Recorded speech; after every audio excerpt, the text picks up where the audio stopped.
The morning of my wedding was supposed to be perfect. I had spent months planning every detail, ensuring that nothing could go wrong.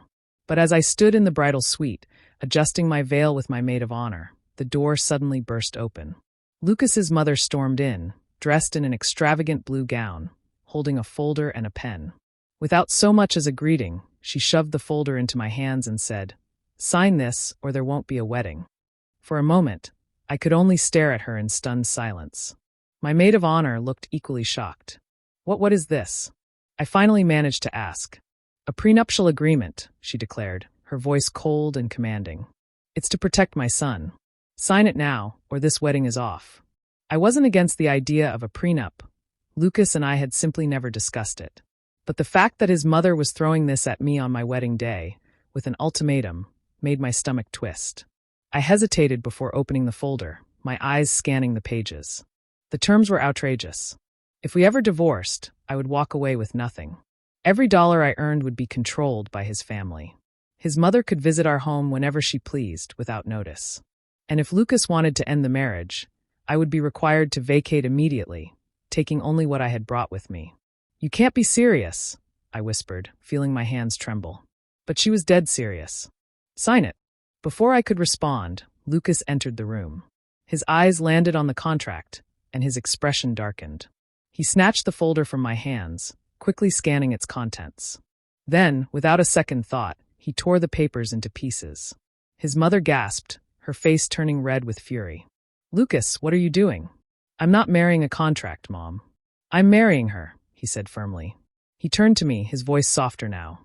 "I'm so sorry. If she doesn't sign, there's no wedding," his mother hissed, her voice shaking with anger.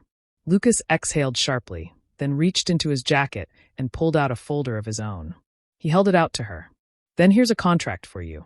She hesitated before taking it. As her eyes darted over the pages, the color drained from her face. Her hands trembled.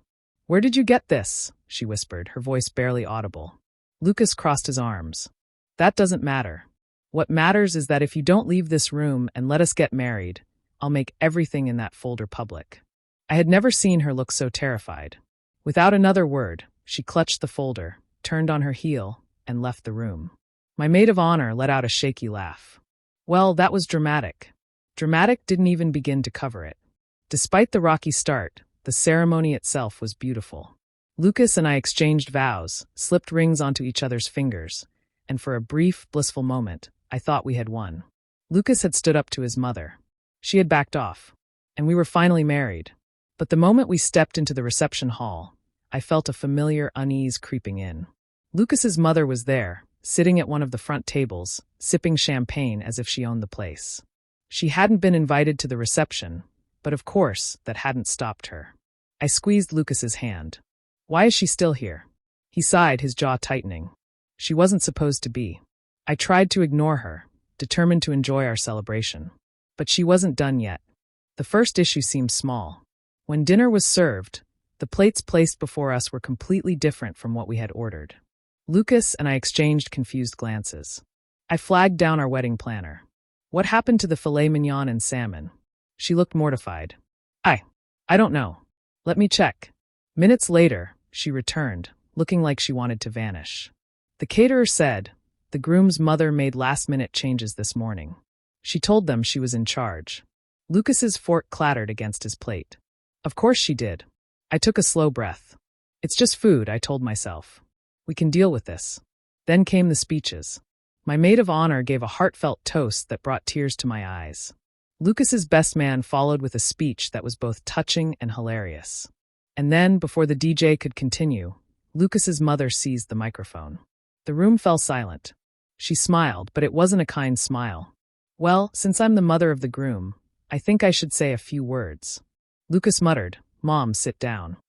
She ignored him. She started off reminiscing about Lucas's accomplishments, how he was so successful and had so many options. Then, with a pointed look at me, she added, "But I guess some women know how to be persistent."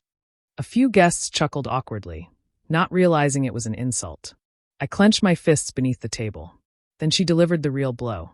When Lucas first told me about the engagement, I was shocked. Marriage is a big commitment, and some people rush into it without thinking. Her gaze locked onto mine. So, like any loving mother, I tried to protect him. But he made his choice. She sighed dramatically. All I can do now is pray it was the right one. Silence. Absolute silence. Lucas shot up from his chair so fast it screeched against the floor. That's enough. His mother feigned innocence. Oh, honey, I was just joking. He grabbed the microphone from her hands.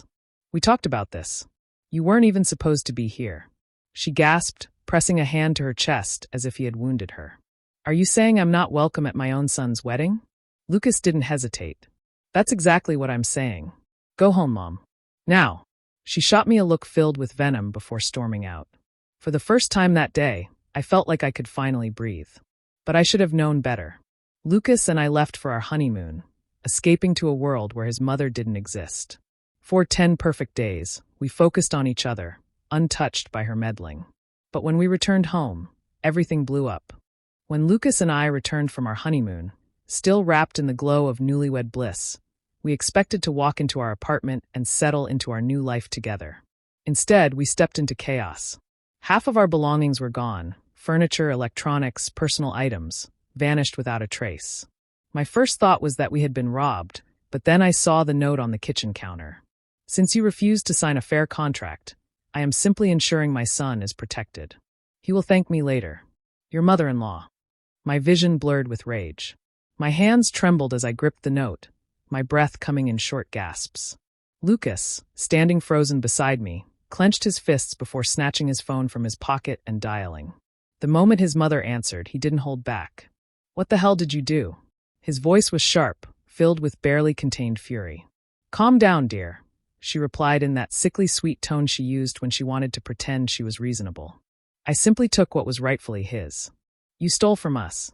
I protected you, she said, as if it was the most rational thing in the world.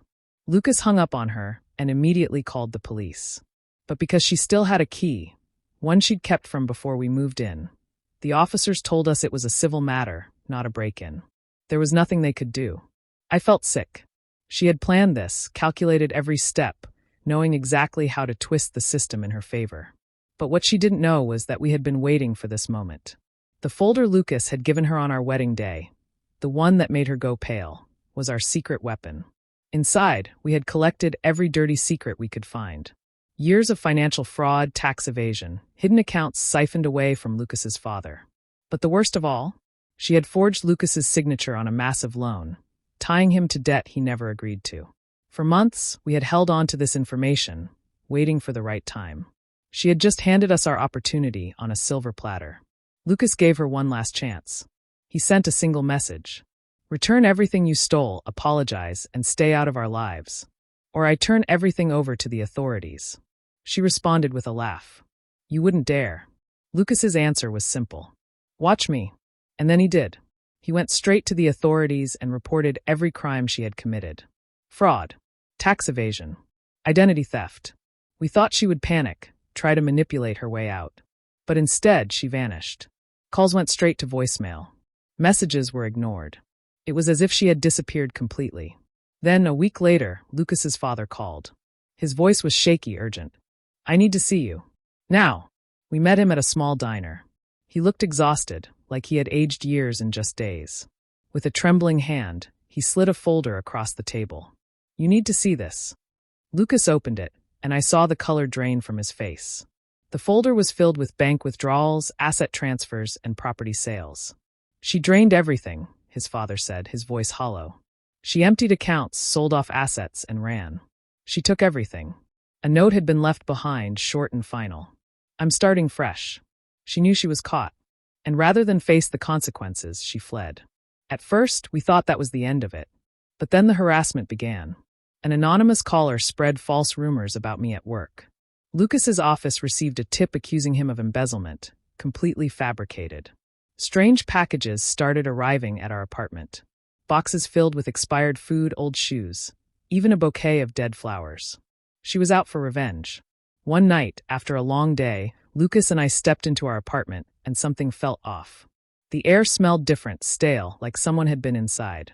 But nothing was out of place, until I walked into our bedroom and saw the note resting on my pillow.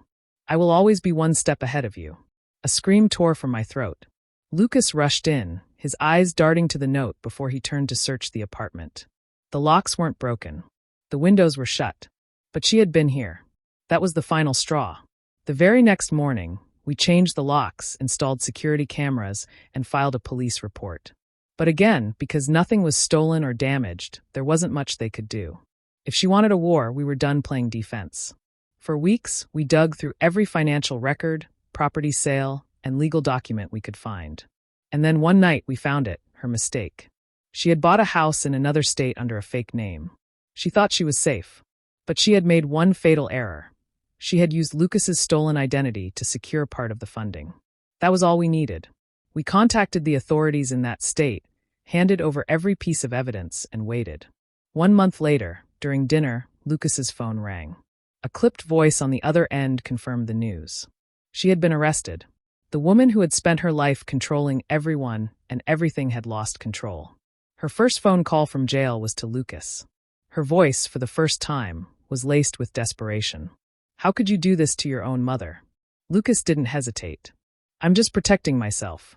Isn't that what you always wanted?" Then he hung up.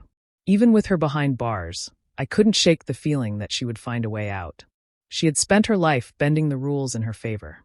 But this time she had gone too far, and too many people were watching. We attended every court hearing. Gone were the expensive clothes, the flawless hair, the arrogant smirk. She looked small, miserable, her appearance dull and unkempt. But her eyes? They were the same, cold, calculating. She wouldn't even look at us. Her lawyer tried every excuse. Stress. Misunderstanding. Painting her as the victim.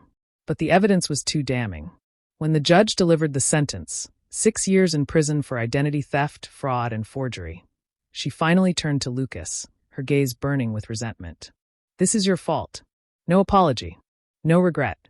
Just blame." Lucas said nothing. He simply watched as she was led away in handcuffs. That was the last time we ever saw her. But there was one final step to take. While she was locked away, we worked with a lawyer to ensure she would never have control over us again. We legally severed her access to anything related to our finances. We secured a permanent restraining order. And the best part, Lucas changed his last name. She could no longer claim him as her son. The last chain she had tried to hold over him was broken. For the first time in years, we were free. No more surprise calls. No more manipulation. No more looking over our shoulders. Lucas's father, finally free, started traveling. He even found love again, this time with a kind, wonderful woman who treated us like real family. And Lucas and I built a life of our own, filled with peace, laughter, and love. Years later, a letter arrived from a prison in another state. Lucas didn't even need to open it to know who it was from. Without hesitation, he walked to the fireplace, tossed the envelope into the flames, and watched it burn.